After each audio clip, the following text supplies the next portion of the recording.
میشه پک روزی ولی خب چیزی نیکه. ریه ها همه توسی ولی خب چیزی نیکه. هیچ گویی نشه توسی ولی خب چیزی نیکه.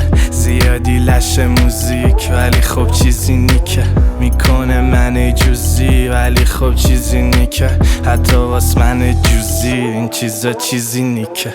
این تازه سر شبه نگو که بریده تیم مامی نگران نباش نداره و دیجتی تهران و خیابوناش بودم و تونی چی مامی نگران نباش نمیکنه اوجی رو این جوین تا قف مغزم جمع مسلاک. بابام نگران خودم به تخم از فاک میاد پانچو تو صورتت رک لفظام زدم پای چشت اینه پل کرد باد.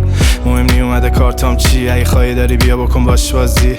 میشه بچت با پانچ لاین خیس جوزم خودی من نگرانیم آبس نیست. نبوده برام من رد فلگ چیزی میاد میده با یه بشکن ایزی. میگه نمیکنی شیرم پلیز میگم سای جدیدن و شده پیجم بیزی.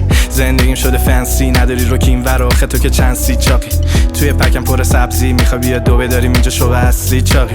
میکننم آخه اسکورت با بنز بویز کرده ترکا رو به این کورس داشته درستم سفیدا رو سر شد دام سوس میاد قاچاقی و اسکوسا و کوستا فرولم اسلیم تره. میگه خودم که نه ولی بسیم فنه ای ترکا رو حفظ نیست چرا میخواد سلفی نه نیپیت و سلفیش تره.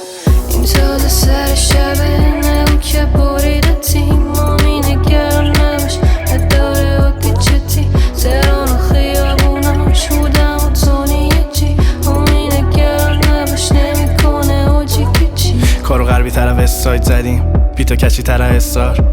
خودم برمیزنم تسلام ولی موتور وشی طرف تگزاس.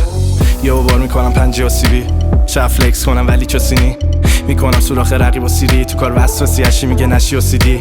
کیرمه که چقدر ورسام پلی خورد هجا میرم میاد بچبام پلی بوی. داشتی و دیدی تهران الی شد میام پانچ بشه ترنان کلی مود. میگه بچینیم پلن و کشیم به هم نمیخورن سنگ و قیچی. میدم تشخیصش رد تو چشمی کسه پرستوه بدتر از سر قریشی. علی میکنه تو واتساپ کار هی واتساپ دار. میگه ندیدمت لانگ تایم داری میای داشتی چمدونت بکن جاساز بارو. با این که این ورا برف ممنوعه کف کویریم و یخ بندونه. بپانی پی خوبه دست فرمونش یهو دیدی صاف کردم. این تازه سر شبه نگو که